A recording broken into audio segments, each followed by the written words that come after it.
Layaw ang hinahanap, itinatakwil ako. Asibig akong tawagin,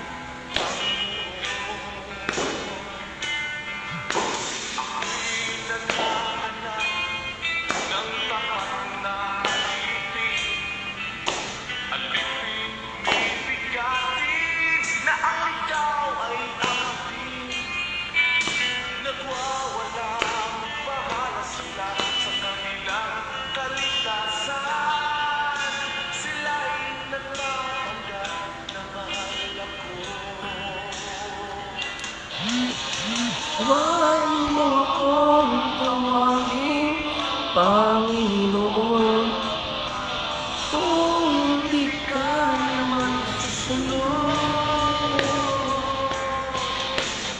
Ang utos ko'y bigla balewala. Huwag mo akong tawagin, Panginoon, di ka naman susunod. Ako lang baka ang Ibig sa iyo, kahit ang salita ko'y itinatakwil. tayo iyo. Kailan kaya ako Hello Nika, hello Nika. at tatawagin pa ako? Panginoon, huwag mo akong tawagin, Panginoon, kung di ka naman susunod. Hello Marites. Good morning, good morning. Good morning, Remnants, mag-ingay. Good morning, Shalimar.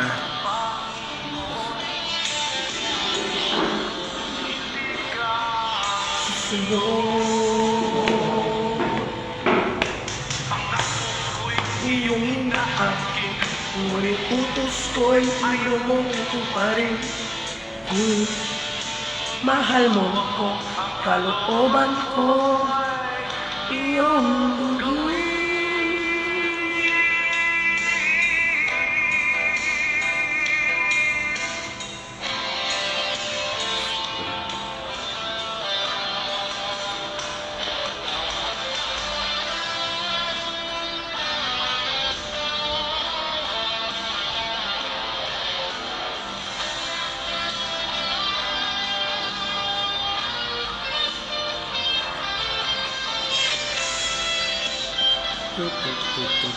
Oh, yan. Good morning, Angela.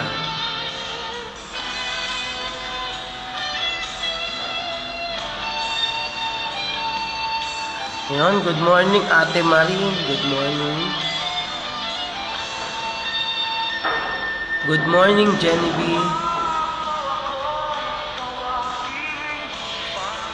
So, tapusin lang natin yung kanta bago tayo mag-start sa ating morning pa naman, no? Na-late lang dahil medyo nagka-problema tayo sa internet kanina.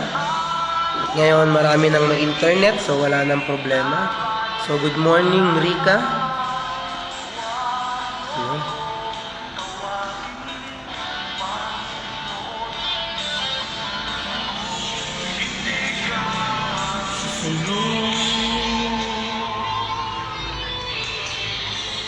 Hindi ka susunod.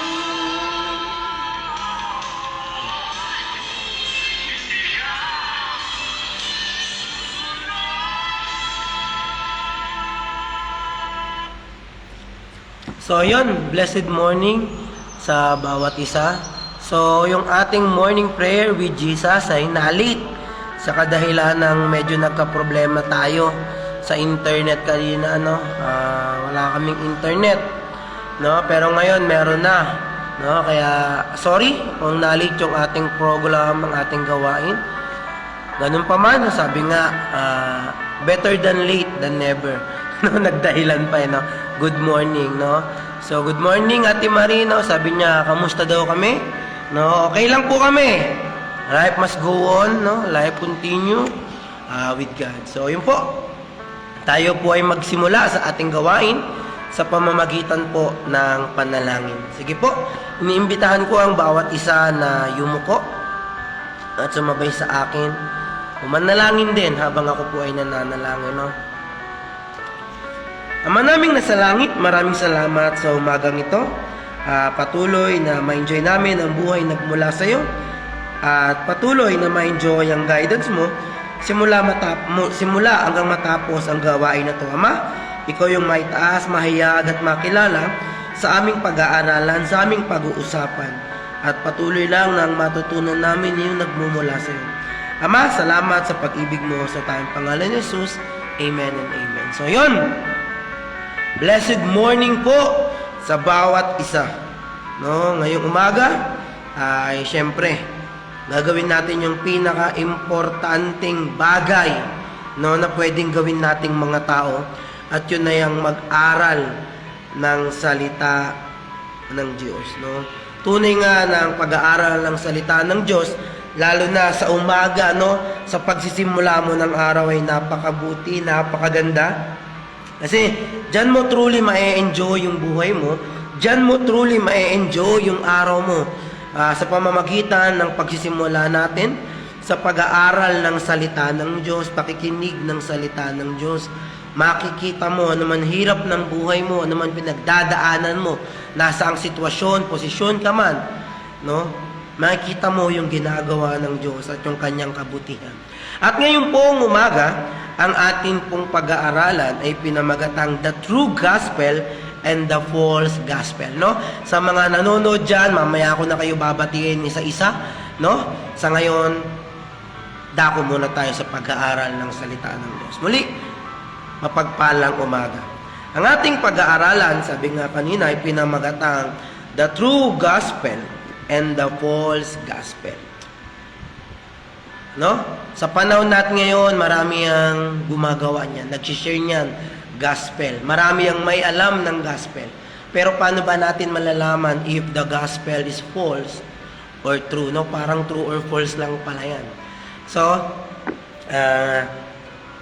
hayaan nyo ko na ibahagi yung ipinagkaloob sa akin ng Diyos nang sa ganun maunawaan natin paano ba ma-identify ang totoo at ang hindi. No, ang gospel po kasi, ang purpose po niyan sa buhay natin is to give hope and to give healing. Higit sa lahat, to give life. And actually, dyan mo makikita if the gospel you are receiving is true or not. Sa madaling salita, yung false gospel ay kabaliktaran po nun. At di natin makakaila. Marami sa panahon ngayon ang nalilinlang ng false gospel. Alam nyo, nakasulat sa Bible yon, darating ang panahon na aayawan na ng tao yung katotohanan at ang yayakapin nila ay yung hindi totoo. Ang yayakapin nila ay yung gusto na lamang nila. Ang yayakapin nila ay yung pabor sa kanila. Sa madaling salita, darating yung time, no, at ngayon nararanasan na natin yan na ang pakikinggan lang ng mga tao, yung gusto nilang pakinggan. Hindi na importante kung tama o mali. Ang basehan nilang nila kung yung napapakinggan ba nila ay maganda o hindi. Pero ang basis ay hindi yung maganda o hindi sa Diyos, kung hindi yung maganda o hindi. Depende sa nararamdaman nila. Whether we like it or not, marami sa atin merong wrong focus. Kasi yung nare-receive ay wrong gospel. Kaya imbis na maka-receive ng healing, gumaling, no? Ma-enjoy yung ginagawa ng Diyos sa pagbabago sa Kanya araw-araw, hindi yun yung nangyayari. Imbis na magkaroon ng pag-asa, lalo na sa panahon ngayon na ang dali mawalan ng pag-asa. No, itong weeks lang na to, ang daming time na even ako, dinidisib ako ni Satan na parang nakakawalang gana. Kasi napupunta ka dun sa paulit-ulit na lang na cycle na you're doing your best but your best is not enough. But yan ay nangyayari lamang if kung hahayaan natin, no? Ang Tagalog po ng if is kung, no? Kaya sabi ko, if kung hahayaan natin na madisip tayo ni Satan. No, ang yakapin, ang hawakan mo ay yung pag ginagawa niyang pag-deceive sa'yo. Kaya ngayong umaga, ano yung sinasabi ng Diyos sa atin? Identify what is true or false. Kasi pag ma-identify mo yan, mapupunta ka sa tama. Malalaman mo yung tama. Ma-enjoy mo yung dapat mong ma-enjoy. Pero kung hindi mo yun ma-identify, sasabay ka lang sa agos ng mundo. Magpapatuloy ka lang na niloloko ng mundo. Magpapatuloy ka lang na niloloko ni Satan. Saan ka magpapaulit-ulit na cycle? Dun sa obsessions mo. Dun sa mga incorrect na mindset, incorrect na feeling, no? Naalala ko tuloy yung isang remnant natin, sabi niya, wrong spelling, wrong feelings. No? Same, no? May tama siya doon. No, kasi kung mali naman talaga, mali yun. Wala na tayong magagawa doon. Kaya sabi dyan, sa mensahe natin, na matagpuan sa Deuteronomy chapter 13, verse 1 to 5, pero ang pupukusan muna natin lang, no, ay yung verse 4. Sabi dyan sa English, bago basahin ni Pastor James sa Tagalog, "You shall walk after the Lord your God, and fear Him, and keep His commandments, and obey His voice, and you shall serve Him, and hold fast to Him." Sa Tagalog, pakibasa, Pastor James. Deuteronomy chapter 13, verse 4. Si Yahweh lamang ang inyong sundin. Matakot kayo sa Kanya at sundin ninyo ang Kanyang mga utos. Paglingkuran ninyo siya at manatili kayong tapat sa Kanya. Amen. So malinaw yung sinabi dun sa verse. Hindi ko na kailangan ipaliwanag.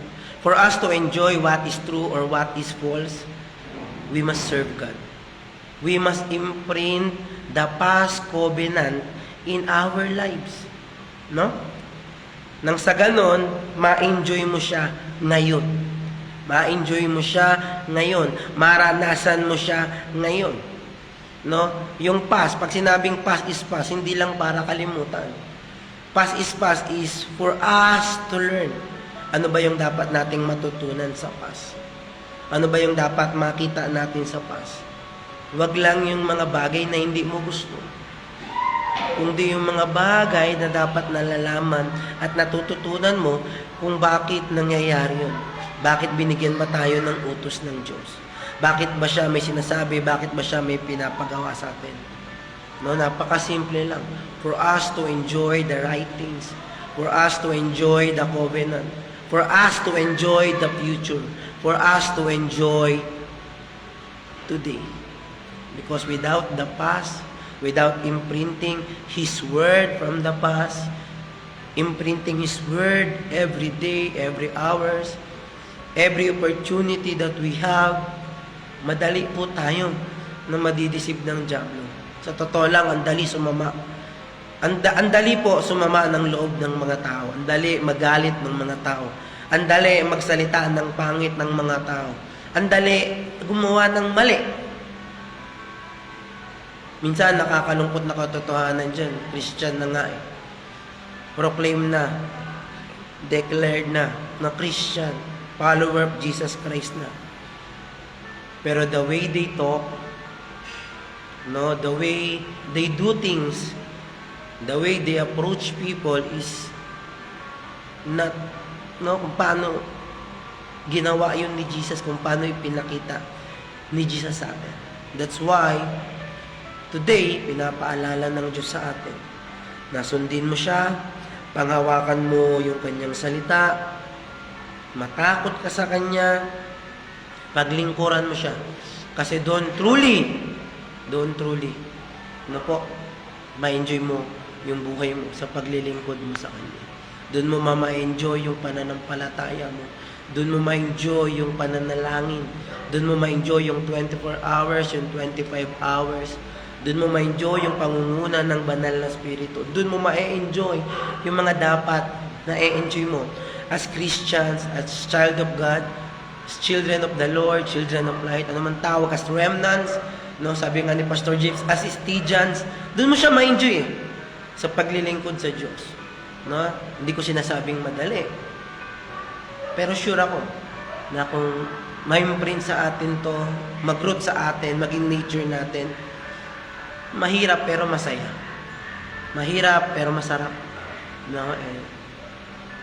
Doon mo huhugutin lahat ng pwede mong mahugit, lalo na kung wala ka ng paghuhugutan. Sabi nga ng isang remnant natin kahapon, naalala ko, di ba? Ang ganda nun actually, kung hindi niya sa tao nilagay, sabi niya doon sa message niya sa akin,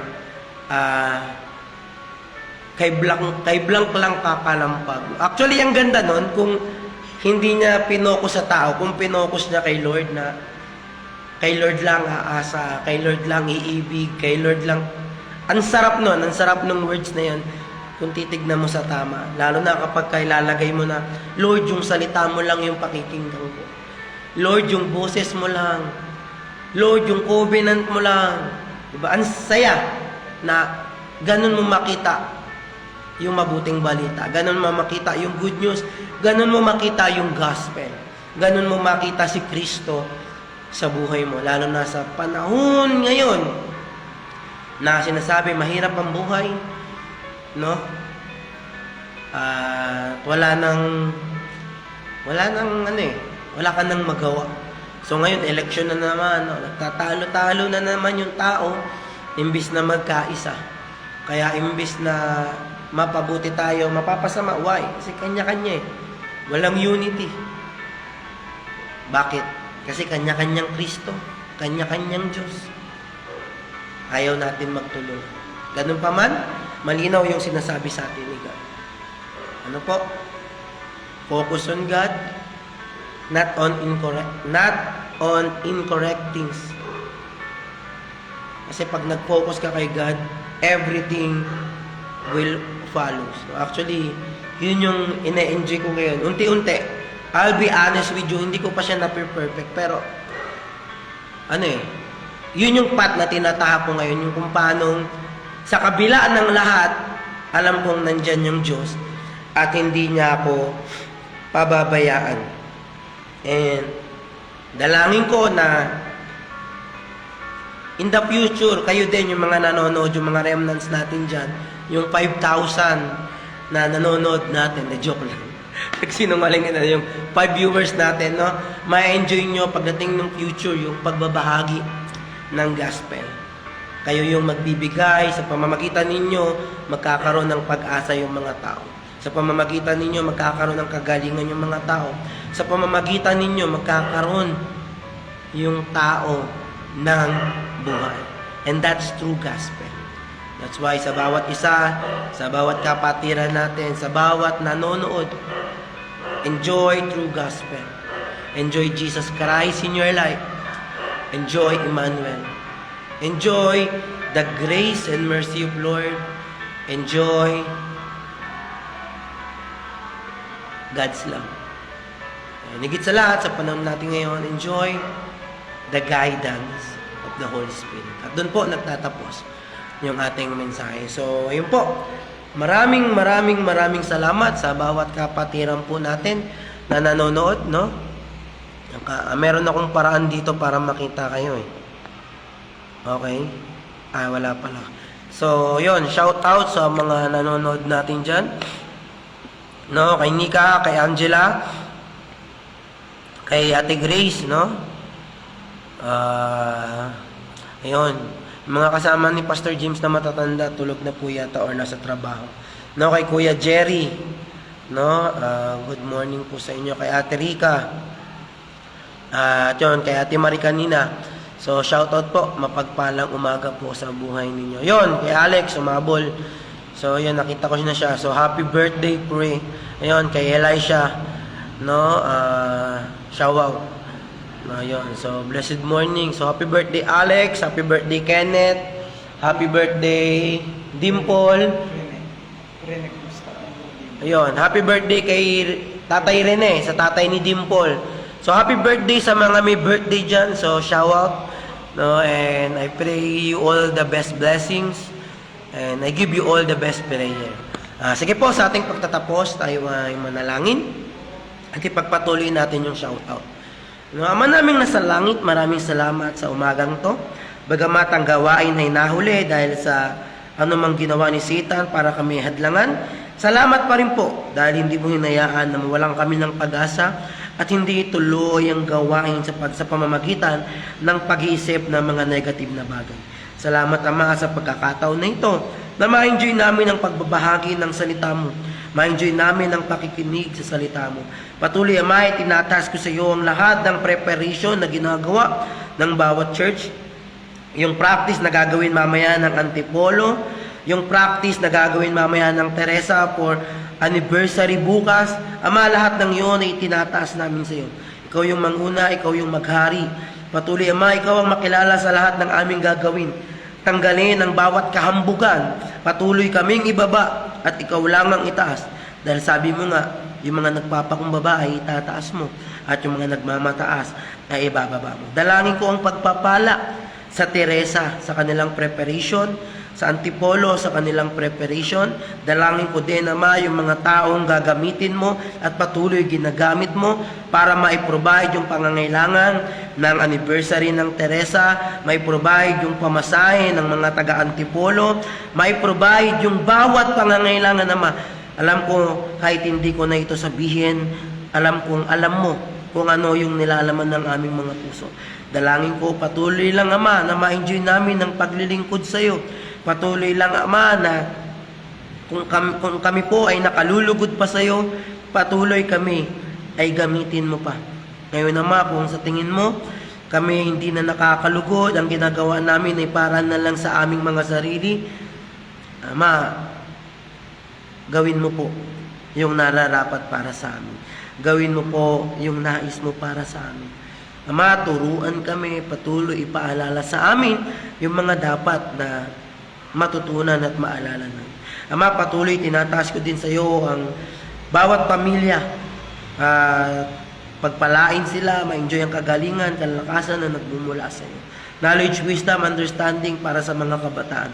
Ganun din naman, tinataas ko sa iyo yung mga gawain namin mamaya sa Angelina Bill, gawain ni Pastor James, sa Teresa. Ama, lahat ng to ay tinataas namin sa iyo. Ganun din naman, lahat ng aming gagawin bukas. Pinangahawakan na po namin ng katagumpayan.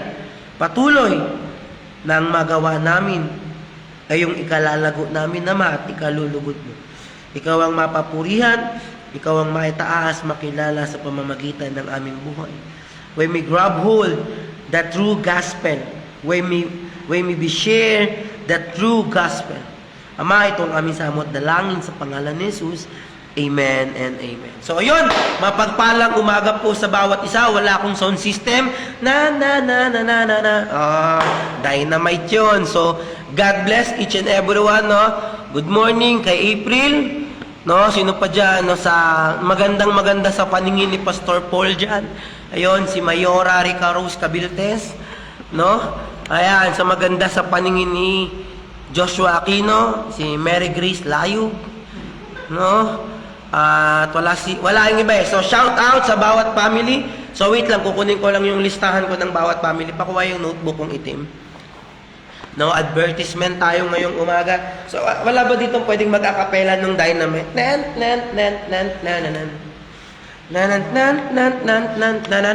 Wala akong sounds eh. Pasensya na po ha.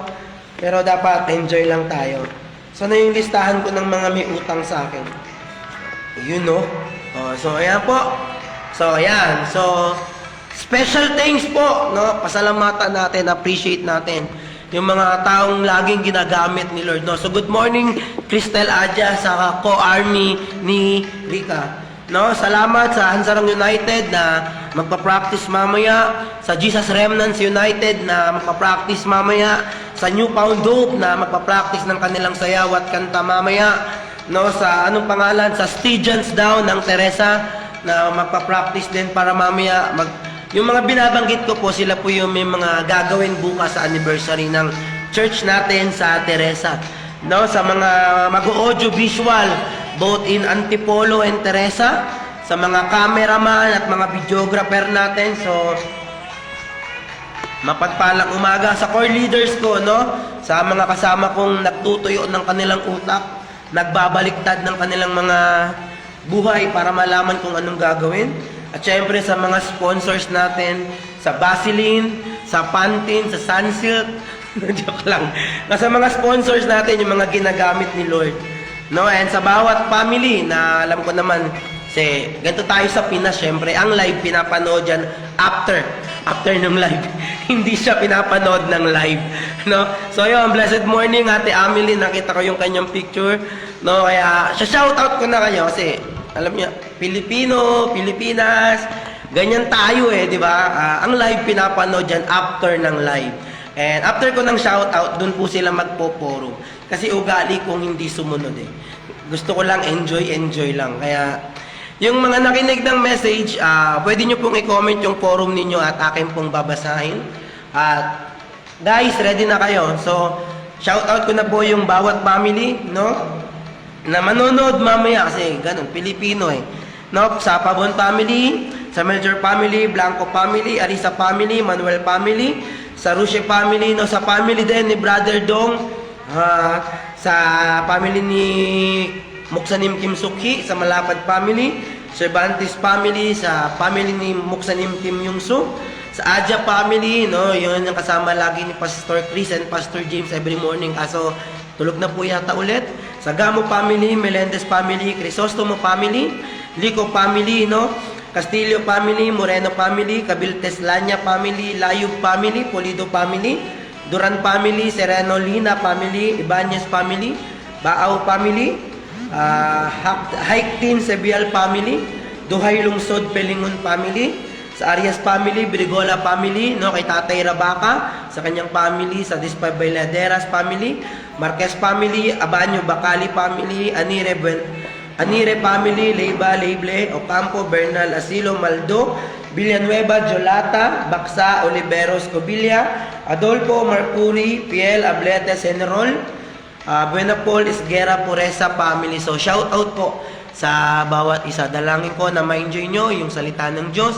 At yung pinaka-importante, hayaan po natin yung salita ng Diyos ay mag-manifest. Mangyari sa buhay natin, ma-enjoy po natin.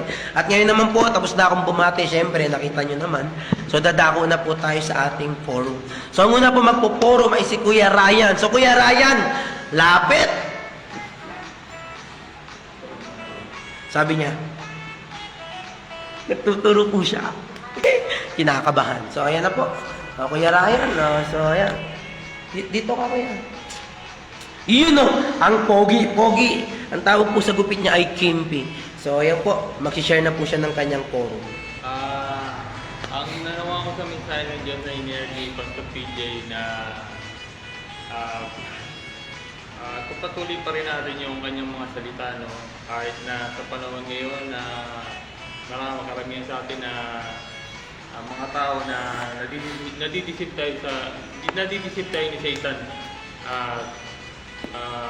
Ang gawin pa rin natin, no, tuklasin natin yung true gospel, no, hindi yung false gospel. Dahil yung false gospel walang magagawa yun, kundi kabiguan lang at sakit sa buhay. Ang true gospel, i-identify natin yun, no, yung true gospel, dahil kasi siya nagbibigay ng buhay, paggaling, yun nga yung paggaling, no, pag-asa siya nagbibigay, no, dahil pag yun ang sumpungan natin, mababago tayo, no, magbabago kaisipan natin at ating mga paggalaw sa buhay, no.